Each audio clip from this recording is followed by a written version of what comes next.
ဒီဟူဒီလေးကတော့ကျွန်တော်ရမ်းကြိုက်တဲ့ဟူဒီလေးပါအဲ့တော့ဒီဟူဒီလေးကိုကျွန်တော်မပြောင်းတော့ဘူးဆိုတော့ဒီအင်ကြီးပြောင်းမယ်လာအောင်မင်းရောဘယ်လိုထင်လဲ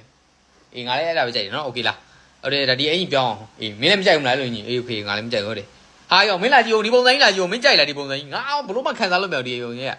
အေးငါလည်းလို့ပဲမင်းမကြိုက်ဘူးငါအဲ့ကိစ္စတွေကြည့်အောင်ရောက်ရေးလာနောက်နေဒီကောင်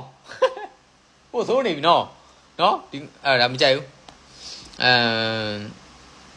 ဟာရောဒီကောင်ကြီးတော့ဆိုးနေပြီအမျိုးသမီး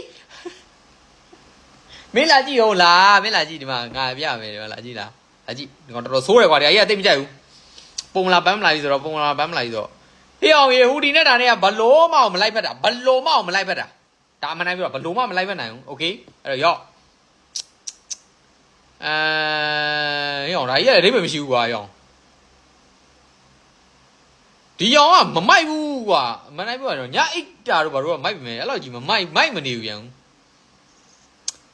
မမိုက်ဘူးကွာမင်းတို့မမိုက်ဘူးသားကြီးကမမိုက်ပြန်ဘူးသားကြီးတို့က